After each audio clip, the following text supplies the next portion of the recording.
মানুষ কত নিষ্ঠুর আর স্বার্থপর, নামটা ধরে কেউ ডাক দেয় না, সবাই খালি লাশ লাশ বলে ডাক দেয়। নিজের সন্তান বলি বলবে লাশটা ঘর থেকে বাহির করো, লাশটারে গোসল করাও, লাশটারে খাটিয়ার মধ্যে তুলো, লাশটারে কবরস্থানে নিয়ে যাও। যেই সন্তান বাবা বাবা বলে আমারে ডাকতো, আজকে বাবা বলে ডাক দেয় না রে, আমারে লাশ বলে ডাক দেয়। আমার ঘরের ভিতরে আমার বিবিরে লইয়া ঘুমাইলাম, আজকে বিবি একা ঘরে যায় না, এই ঘরে নাকি লাশ ছিল। দুনিয়ার সমস্ত কৃতকর্মের জন্য পরকালে শাস্তি ভোগ করব, আর আমার সম্পত্তি নিয়া আমার সন্তান আমার ভাইয়ের মধ্যে ঝগড়া হবে। এমন বোকা মানুষ, যত জ্ঞানী হও, যত ডিগ্রিওয়ালাই হও, তোমার মতো বোকা কেউ হতে পারে না। আমার যুবক ভাইয়েরা, মালাকুল মউত আজরাইল আসলে পরীক্ষার হলে থাকতে দিবে না। তোমার মতো বড় বড় ক্ষমতাশীল রে আল্লাহ কিন্তু শেষ করছে। আজকে দেখো ঢাকা মিরপুরের এরিয়ায় যদি কোনো গুরুস্থান থাকে, সেই গুরুস্থানে গিয়া দেখো কত বড় বড় নেতারা গুরুস্থানে শায়িত, কেউ তাদের পাশে যায় না। কবরের সামনে গিয়া সূরা ফাতিহা পড়ে কেউ একদিন জিয়ারত করে না। ওই মানুষগুলা কবরে তাইকা তাইকা বলে, কবির ভাষায় বলে, আমি একটা মানুষ ছিলাম, আমার একটা নাম ছিল, সবার মতো আমার দেহে রক্ত পানি ঘাম ছিল। আমি একটা মানুষ ছিলাম, আমার একটা নাম ছিল, সবার মতো আমার দেহে রক্ত পানি ঘাম ছিল। মৃত্যু ছিল তাই সমাজে আমার অনেক দাম ছিল, মৃত্যু ছিল তাই সমাজে আমার অনেক দাম ছিল। আমি একটা মানুষ ছিলাম, আমার একটা নাম ছিল, আমি একটা মানুষ ছিলাম, আমার একটা নাম ছিল। গায়ের জুড়ে দনের জুড়ে কথা বলেছি, অহংকার বাহাদুরির সাথে চলেছি। গায়ের জুড়ে দনের জুড়ে কথা বলেছি, অহংকার বাহাদুরির সাথে চলেছি। নাম ধরে কেউ বলছে না, আজ বলছে মরা লাশ। নাম ধরে কেউ বলছে না, আজ বলছে মরা লাশ। দাফন হবে জলদি কখন, নইলে সর্বনাশ। দাফন হবে জলদি কখন, নইলে সর্বনাশ। আমি একটা মানুষ ছিলাম, আমার একটা নাম ছিল, সবার মতো আমার দেহে রক্ত পানি ঘাম ছিল, সবার মতো আমার দেহে রক্ত পানি ঘাম ছিল। মৃত্যু ছিল তাই সমাজে আমার অনেক দাম ছিল। কেউ যদি টাকার মালিক হয়, কেউ যদি টাকার মালিক হয়, ডাকাতে বাড়ি আছে গাড়ি আছে, টাকার অভাব নাই, ওই লোকটা দেখবেন অনেক সময় গর্ব করে বলে যে হুজুর দোয়া করবেন আল্লাহ আমারে দিছে। বাস্তব না বাস্তব? আপনার কাছে কয় হুজুর দিছে, যা দিছে খায়া শেষ করুন দিত। অথচ এই লোকটা জানে না তারে দিয়া আমার আল্লাহ পরীক্ষা করে, তার খবর নাই। আল্লাহ তারে ডাকাতে বাড়ি দিল গাড়ি দিল, টাকার অভাব নাই, কিন্তু আল্লাহর হুকুম পালন করে না। নামাজ নাই, রোজা নাই, হজ নাই, যাকাত নাই, পর্দা নাই, মন গড়া জিন্দেগি চালায় আর গর্ব করে বলে আল্লাহ তারে ধন সম্পদ দিছে। এই বোকা, ধন সম্পদ দিলেই আল্লাহ মহব্বত করে না। ধন সম্পদ থাকলেই ভাববেন না আল্লাহ আপনারে মহব্বত করে, কারণ আপনার থেকে 1000 কোটি গুণ বেশি কারণে আল্লাহ ধন সম্পদ দিছিল। আল্লাহ মহব্বত করছে। টাকা দিয়া মালিক পরীক্ষা করে, টাকা দিয়া পরীক্ষা করে, টাকা দিয়া পরীক্ষা করে। আপনারে টাকা দিছে, আপনি মনে করছেন আল্লাহ আপনার রহমত করছে, আপনার আল্লাহ মহব্বত করেন। যদি এই টাকা সঠিক রাস্তায় খরচ করেন, আল্লাহ টাকা দিয়া বন্দারে পরীক্ষা করে, বাদশাহী দিয়েও পরীক্ষা করে, কথা কয় না, রাজত্ব দিয়েও পরীক্ষা করে, কথা কয় না, রাজত্ব দিয়েও পরীক্ষা করে। আল্লাহ পরীক্ষা করে পৃথিবীর 4 জন বাদশা ছিল, 4 জন বাদশা, 2 জন মুমিন, 2 জন বেঈমান। 4 জন বাদশা কেন বললাম? এই 4 জন বাদশা আল্লাহ পৃথিবীর মধ্যে মাত্র 4 জন বাদশা দিছিল যারা গোটা পৃথিবী শাসন করছে। কয়জন? গোটা পৃথিবী, বুঝছেন? আসমানের নিচে যত এরিয়া আছে আল্লাহ সব এরকম 4 জন দিছিল। এর মধ্যে একজন হলো নমরুদ। একজনকে একজন হন, আর না হয় আল্লাহ তোরে ছেড়ে দিবে না। নমরুদ কয়, তাহলে তোমার আল্লাহ রে কো আমার সাথে যুদ্ধ করবো নি। আল্লাহ দিছে আরে রাজত্ব, এখন আল্লাহর সাথে যুদ্ধ করত। চিন্তা করেন, রাজত্ব পাইলে মানুষ কতটা হিংস্র হয়, কতটুক জানোয়ার হয়ে যায় রাজত্ব পাইলে।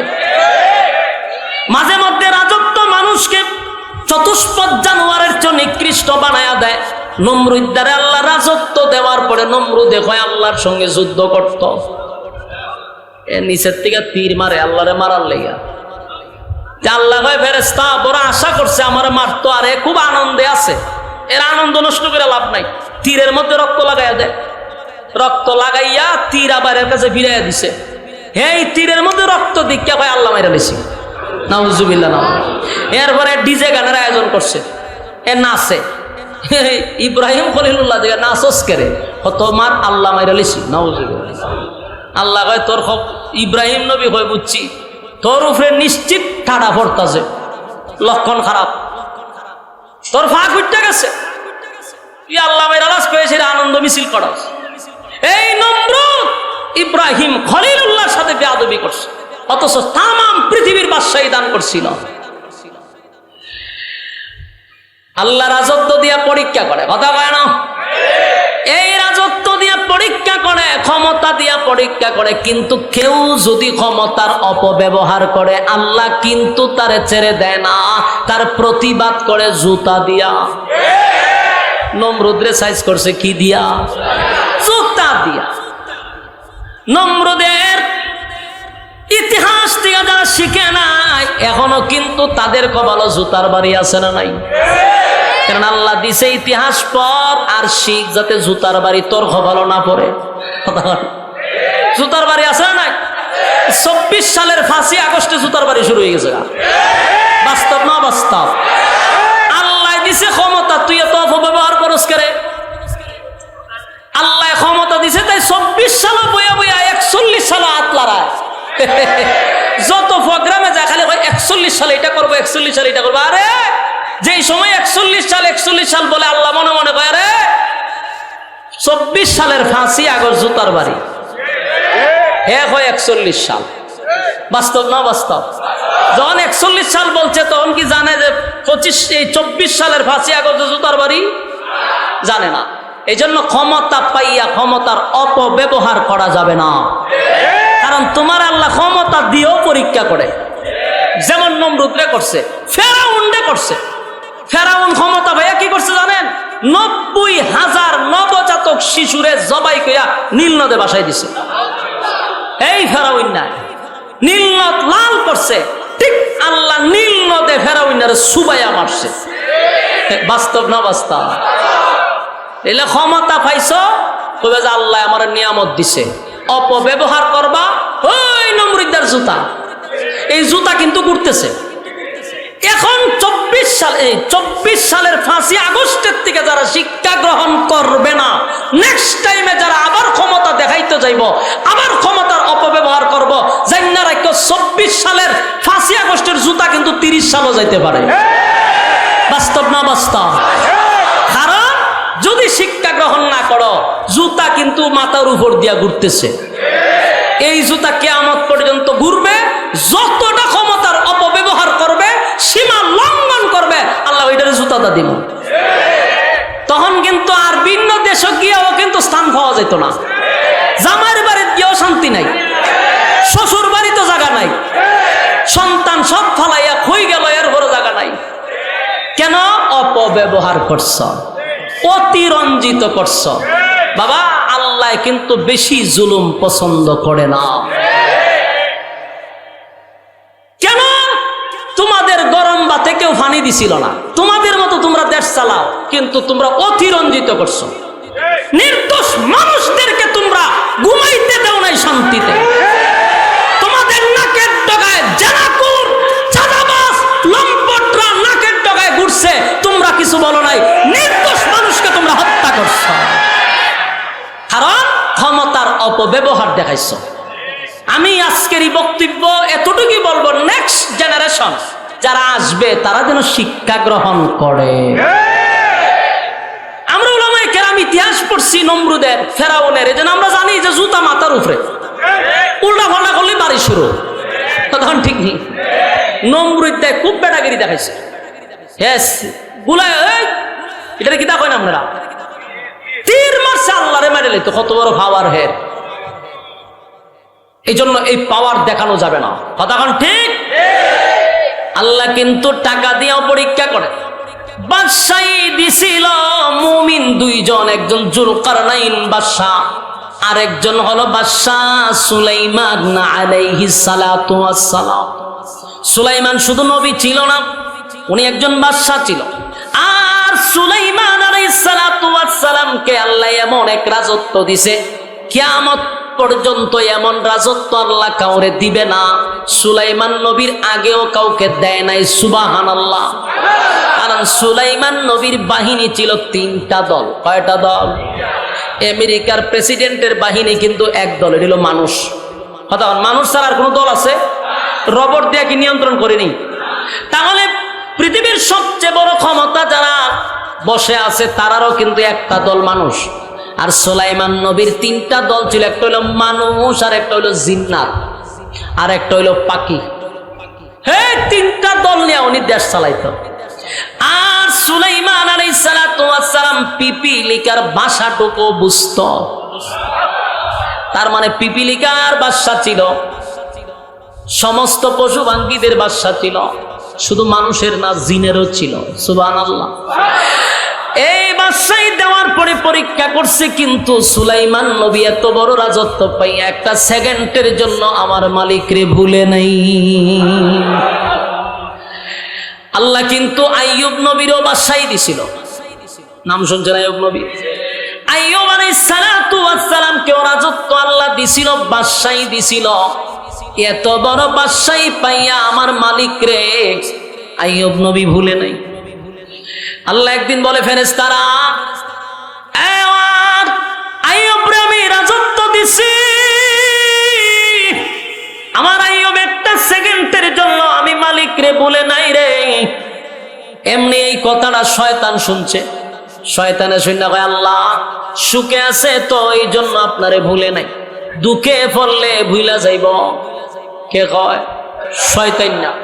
আল্লাহ কয়, আমার আইয়ুব কোনদিন আমি আল্লাহকে ভুলবে না। কতিলে একটু পরীক্ষা করে লাভ।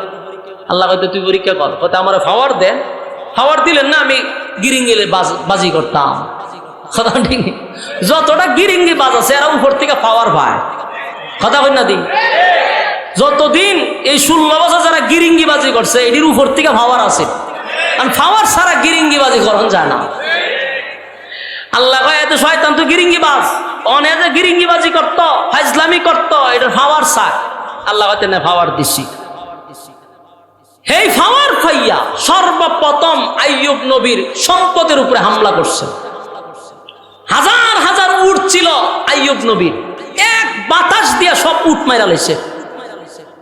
কথা বুঝতেছেন? এক বাতাস দিয়া সব উট মারছে।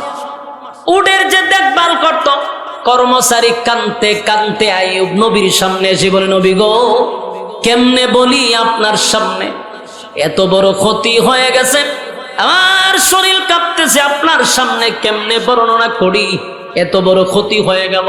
আইয়ুব নবী বলে, বলো ঘটনা কি? বলে, নবী গো, একটা বাতাস আইসা সমস্ত উটগুলারে মাইরা ফলাইছে, সব মারা গেছে। আইয়ুব নবী বিন্দু পরিমাণ আহু শব্দ করলেন না, একটা কথাই বললেন, আমার মালিকের দেওয়া সম্পদ মালিক নিয়ে গেছে, আমার কোনো আফসোস নেই। আল্লাহ কয়, শয়তান দেখছো? দেখছি, আরো বাকি রয়েছে। এবার আইয়ুব নবীর ছিল বেড়ার বকরির বিশাল একটা পাল ছিল, বাতাস দিয়া সব মেরে লিছে। বেড়া বকরির যিনি দেখাশোনা করত, এই লোক আইয়ুব নবীর সামনে এসে কান্না শুরু করছে আর বলে, পয়গম্বর কেমনে বলি, এত বিশাল ক্ষতি হয়ে গেছে, সমস্ত বেড়া বকরি নিমিষের ভিতরে মারা গেছে। আইয়ুব নবী বুঝতে পারছে আমার মালিক আমারে পরীক্ষা করতেছে। আইয়ুব নবী বলে, আমি আমার মালিকের উপরে অসন্তুষ্ট না, আমি আমার মালিকের উপরে সন্তুষ্ট। আল্লাহর দেওয়া সম্পদ আল্লাহ নিয়ে গেছে, আমার কোনো আফসোস নাই। শয়তান কয় কারণটা কি? আরো খেলা রয়ে গেছে। শয়তান এবার যত কৃষি কাজ ছিল, যত জমি ছিল, সব জমির মধ্যে বিভিন্ন ধরনের পোক লাগাইয়া সব মেরে বলেছে, ফসল সব নষ্ট করে দিছে। কৃষকরা নবীর কাছে একাইন্দা খাইটা বলে, সব ফসল নষ্ট হয়ে গেছে পয়গম্বর, এখন আমরা খাবো কি, চলবো কি? আল্লাহর পয়গম্বর বলে, টেনশন করার কোনো কারণ নাই, আল্লাহ দিছে, আল্লাহ নিছে। যেই পরিমাণ মজুদ আছে আমরা আরো 3 বছর এমনি খাইতে পারবো। সুবহানাল্লাহ। গোডাউনে যেই পরিমাণ মাল আছে 3 বছর খাইতে পারবো। এই কথা আবার শয়তানে শুনে লাইছে। শয়তানে গিয়া গোডাউনের মধ্যে আগুন লাগাই দিছে, আগুন লাগাইয়া 3 বছরের খাবার সব নষ্ট করে দিছে। চিন্তা করেন কি পরিমাণ খারাপ। আইয়ুব নবীর কাছে বলে, হযরত আমরা তো বলছিলেন যে 3 বছর আমরা যে কোনো ভাবে চলতে পারবো, গোডাউনে আগুন লেগে গেছে, আমরার কি উপায় হবে? একের পর এক আইয়ুব নবীর উপরে মুসিবত শুরু হয়েছে, পরীক্ষা। হ্যাঁ যুবক বাপ, এই পৃথিবীতে আল্লাহ নবী রাসূলকে পরীক্ষার থেকে রেহাই দেয় নাই, আর তুমি আর আমি পরীক্ষা ছাড়া বাস করবো? কথা কই না দি? নবী রাসূলদের কোনো গুনাহ ছিল? কথা হয় না? আমাদের আকীদা কোনো নবী রাসূলের গুনাহ নাই, তারা নিষ্পাপ। নিষ্পাপ নবীদের কার মালিক পরীক্ষা করছে গো। পরীক্ষা ছাড়া আল্লাহ কাউকে ছেড়ে দেয় নাই। আইয়ুব নবীর উপরে একটার পর একটা পরীক্ষা শুরু হয়ে গেল। সমস্ত বেড়া বকরি শেষ, গোডাউন শেষ। এরপর আইয়ুব নবী বিন্দু পরিমাণ চেহারা কালা করে নাই। শয়তান চিন্তায় পড়ে গেছে, মালের উপর দিয়ে যুদ্ধ করলাম, আইয়ুব নবী তো চেহারা মলিন পড়ে না। এবার শয়তান সিদ্ধান্ত নিছে জানের উপর দিয়ে অ্যাকশন চালাবো। আইয়ুব আলাইহিস সালামের 14টা ছেলে সন্তান ছিল। কতটা? বিবি ছিল 4টা, ছেলে সন্তান ছিল 14টা। একটা ঘরে বৈশা পড়তে ছিল। শয়তান একটা দেয়ালে ধাক্কা মেরে সবগুলি সন্তানকে একসাথে মেরে ফেলেছে। বলুন, আপনার সব ছেলে যদি মুহূর্তের ভিতরেই মারা যায়, আপনি সহ্য করতে পারবেন? কথা কয় না দি? আইয়ুব নবীর কাছে খবর আসছে, নবী গো আপনার 14টা সন্তান এই মুহূর্তে মারা গেছে। আইয়ুব নবী একটা সেকেন্ডের জন্য মন খারাপ করে নাই। আল্লাহর দিকে তাকায়া বলে, মালিক আমি আপনার উপরে সন্তুষ্ট, আপনার দেওয়া মাল আপনি নিয়ে গেছেন, আমার কোনো আফসোস নেই। শয়তান তো পাগলের মতো হয়ে গেছে, কোনোভাবেই থামাইতে পারতেছে না। শেষে আইয়ুব নবীর শরীরের মধ্যে এক ধরনের বাতাস ছাড়ছে, যার কারণে শরীরের মধ্যে গোটা গাড়ি বেরিয়েছে, বসন্তের মতো শরীরে বাহির হয়েছে। এখান থেকে পুষ জন্মা শরীরে পছন্দ ধরছে। 4 জন বিবি ছিল। কয়জন? 4 জন বিবির মধ্যে 3 জন বিবি দুর্গন্ধ টিকতে না পেরে 3 জন বিবি আইয়ুব নবীরে ছেড়ে চলে গেছে। এই জন্য অনেক বউগুলি হইল সুবিধাবাদী জিন্দাবাদ। বাস্তব না বাস্তব? জামাইয়ের যতদিন খামাই থাকে, টাকা যতদিন আছে ভালোবাসা ততদিন আছে। টাকা নাই তো ভালোবাসা জানালা দিয়া পালায়। সবার কথা বলি না, ইল্লা মাশাআল্লাহ এখনো ভালো মেয়েরা আছে না নেই? কিন্তু এমন মহিলা আছে, স্বামীর সুখের সময়ে তাকে, স্বামীর দুঃখের সময় তারে পাওয়া যায় না। আইয়ুব নবীর 4 জন বিবির মধ্যে 3 জন বিবি যখন দেখলো আইয়ুব নবীর চেহারা নষ্ট হয়ে গেছে, শরীরের মধ্যে দুর্গন্ধ, 3 জন বিবি একে একে চলে গেল। একজন বিবি সাথে ছিল, তার নাম হলো বিবি রহিমা। বিবি রহিমার ইতিহাস হইল, ইউসুফ নবীর ছেলের ঘরের মেয়ে। সুবহানাল্লাহ। আপনারা বাড়িতে গিয়া হইবেন, আপনারা যেভাবে মুর্দা আমারে বসাইছেন একটা গুরুস্থানের মাঝখানে, আওয়াজ শুনেননি শেষ মাথা পর্যন্ত, কথা কইন না, এখানে মাতামাতি করতে হইব। আমি আওয়াজ না পেলে আওয়াজ দিব কেমন? বলো, নাম কি ছিল? রহিমা। কার মেয়ে ছিল? কার? ইউসুফ নবীর ছেলের ঘরে মেয়ে, মানে নাতি, নাতনি, নাতনি। ইউসুফ নবী কেমন সুন্দর ছিল, পৃথিবীর অর্ধেক সুন্দর ইউসুফ নবীর আল্লাহ দিছে। ইউসুফ নবীর ছেলের ঘরে মেয়ে, মেয়েটা কেমন সুন্দর হবে? সুবহানাল্লাহ, সুবহানাল্লাহ। কেমন সুন্দরী হবে এটা ওয়াজ করে বোঝার লাগবে না। কিন্তু আইয়ুব নবীর পিছু ছাড়ছে না। এজন্য একটা কথা আছে, জাতের মেয়ে খালো ভালো, নদীর পানি গুলাও ভালো। ওই যে পয়গম্বরের বংশধর, এই জন্য স্বামী ছেড়ে গেছে না। কিন্তু বাকি তিনজন দুর্গন্ধের কারণে স্বামী ছেড়ে গেছে। আইয়ুব নবী বলে, রহিমা, একে একে তিনজন বিবি চলে যাওয়ার পরে তুমি কেন আমার পাশে বসে রইছ? তোমার নাকি কি দুর্গন্ধ লাগে না? তোমার কি কষ্ট লাগে না? তোমার কি বিরক্ত লাগে না? রহিমা বলে, প্রাণের স্বামী, আপনি দেশের বাদশা ছিলেন, বাদশা, আমি বাদশার বউ ছিলাম, রানী ছিলাম, রানী। আপনার সুখের সময় আমি ছিলাম, এখন আপনার দুঃখের সময় যদি আমি চলে যাই, আমার মালিকের কাছে আমি কি জবাব দিব? সুবহানাল্লাহ। আমি আপনার পিছু ছাড়ব না। আইয়ুব নবী বারবার বলছে, রহিমা তুমি চলে যাও, এই দুর্গন্ধে টিকতে পারবা না। এরপরে রহিমা যায় নাই। শয়তান চিন্তায় পড়ে গেল, কি করা যায়? গোটা এলাকার মানুষকে শয়তান জানায়া দিছে আইয়ুবের শরীরে এমন রোগ হইছে, এটার বাতাস যার শরীরে লাগবে সেই মারা যাবে, এই রোগে আক্রান্ত হবে। এটা একটা ভাইরাস। গ্রামের মানুষ গেছে কিপটা, দেশের বাদশা ছিল। গ্রামের মানুষ কয়, আইয়ুব নবী আপনি গ্রামে থাকতে পারবেন না, কারণ আপনার শরীরে যে রোগ হয়েছে এটার ভাইরাস পুরো গ্রামে ছড়াইব। রহিমাকে এসে বলে, রহিমা, তোমার স্বামীকে নিয়ে আগামীকালকে গ্রাম ছাড়তে হবে। যদি তুমি না ছাড়ো, তোমার স্বামীকে জিন্দা কবর দিব, তোমার সাথে খারাপ আচরণ করব। নাউজুবিল্লাহ। কত বড় কথা! রহিমার চোখ দিয়ে পানি পড়ে। স্বামীরে লইয়া কোথায় যাবে রে? মহিলা মানুষ স্বামীরে লইয়া কোথায় যাবে? সারা রাত রহিমা ঘুমায় নাই। সকালবেলা আমার স্বামীরে যদি তারা আঘাত করে, আমার ইজ্জত নিয়ে যদি টানাটানি করে, তাই মহিলা মানুষ স্বামীরে চাদরের মধ্যে বসাইয়া দুই বাজু বেঁধে কাদের মধ্যে ঝুলাইয়া তারপরে সামনের দিকে রওনা দিছে। একবার চিন্তা করো, একজন পুরুষ মানুষকে যত শক্তিশালী মহিলাই হোক, পুরুষের শক্তির থেকে তার বেশি না, কিন্তু মহিলা হইয়া স্বামীরে চাদর দিয়া পেছাইয়া কাঁধে নিয়ে সামনের দিকে হাঁটতেছে।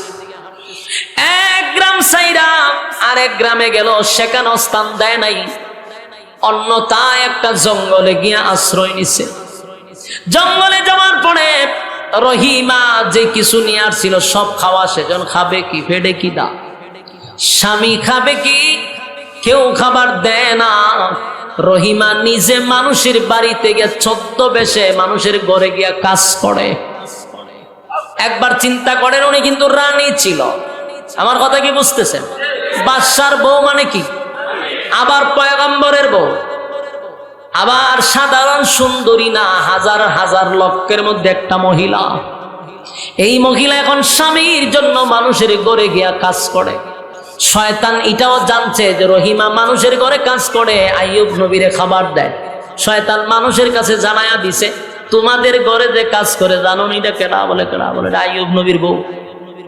সারাদিন তার শরীরে পুষ বাহির হয়, এই ভাইরাস নিয়ে তোমাদের বাড়িতে ঢুকে তোমাদের শরীরে ভাইরাস শুরু হবে। এখন তো মানুষ আর রহিমারে কাজও দেয় না, এখন খাওয়াবে কি? লম্বা ঘটনা বলতেছিলাম। শেষে মাথার চুল পর্যন্ত কেটে স্বামীর খাবারের ব্যবস্থা করছে। অন্যদিকে আইয়ুব নবীর শরীর পচতে পচতে, কিরায় খাইতে খাইতে সব শেষের পর আল্লাহর নাম ভুলে নাই। 2.5-3 বছর পর্যন্ত এই কষ্ট করছে। একটা সময় কিরা পোক যখন জিহ্বার মধ্যে এসে আক্রমণ করছে, আইয়ুব নবী চিৎকার দিয়া বলে, মালিক আমার সমস্ত শরীরে পোকা ধরছে, আমার সম্পত্তি শেষ, আমার ছেলে সন্তান শেষ, আমার বিবিরা ছেলে চলে গেছে, আমার শরীরও শেষ, যন্ত্রণায় 3টা বছর ধরে সহ্য করে যাচ্ছে। আমার কোনো অভিযোগ আপনার প্রতি নাই, এখনো কোনো অভিযোগ নাই গো মালিক। কিন্তু আজকে আমি কথা বলতে চাই, কারণ এতদিন আমার শরীরে পোকা খাইছে, কিন্তু জিহ্বাটা থাকার কারণে আমি জিহ্বা দিয়ে আপনার নাম জপতে পারছি, আল্লাহ আল্লাহ বলে ডাকছি। আমার শরীরে পোকা কামড়ানোর পরে আমার জিহ্বা দিয়ে আপনার নাম জপার কারণে আমি এত আনন্দ পাইছি, আমার শরীরের কষ্ট আমি বুঝতে পারি নাই। কিন্তু আজকে পোকা আমার জিহ্বায় ধরছে, এখন আপনার কাছে দরখাস্ত আমার সারা শরীর শেষ করে দেন, কিন্তু জিহ্বাটা আমার হেফাজত করেন, আমি নবী যেন আপনার নাম জপতে পারি। আমার আল্লাহ বলে, জিবরাইল আমার বন্ধু 3টা বছর ধরে পোকার কামড়কে কোনো অভিযোগ আমি আল্লাহর কাছে করে নাই, কোনো অভিযোগ নাই। রাজত্ব হারাইছে, গ্রাম ছাড়ছে, জঙ্গলে গিয়া বসবাস করছে। আমার বন্ধু এত কষ্ট করার পরেও আমার কাছে কোনো অভিযোগ দেয় নাই। আজকে আমার নাম না বলতে পেরে আমার কাছে আবদার করছে তার জিহ্বার হেফাজত করতে।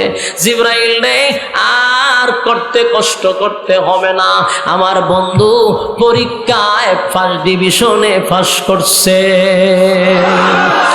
আমার বন্ধুরে বলো, বন্ধুর সামনে একটা ঝর্ণা আছে, সেটার মধ্যে যেন বন্ধু গোসল করে।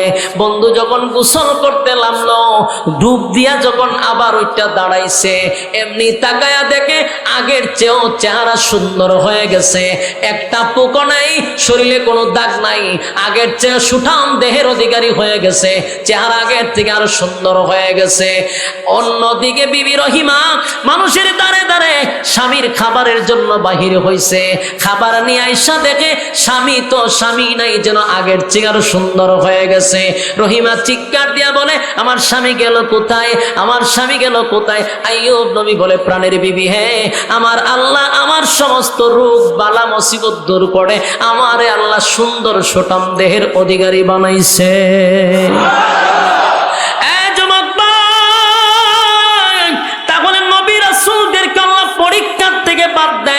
পরীক্ষার থেকে বাদ দেয় নাই, সব নবীদেরকে পরীক্ষা করছে। খলিলুল্লাহ মানে আল্লাহর বন্ধু ইব্রাহিম খলিলুল্লাহরে আগুনে ফালাইয়াও পরীক্ষা করছে। যেই মাত্র নমরুদ আগুনে ফালাবে, এমনি বিভিন্ন ফেরেশতারা এসে বলছে, ইব্রাহিম আমার কাছে সাহায্য চান, আমি আপনাকে বাঁচাবো। জিবরাইল বলেন, এই ইব্রাহিম তুমি আমাকে বলো, আমি আগুন বন্ধ করে দিব, আমি তোমাকে বাঁচাবো। সবাই যখন চতুর্দিক থেকে আওয়াজ দিতেছে, আমার কাছে বলো। ইব্রাহিম খলিলুল্লাহ বলে, আমি তোমাদের কাছে জানতে চাই, আমি যে আগুনে জাপ দিব সেটা আমার মালিক কি জানে?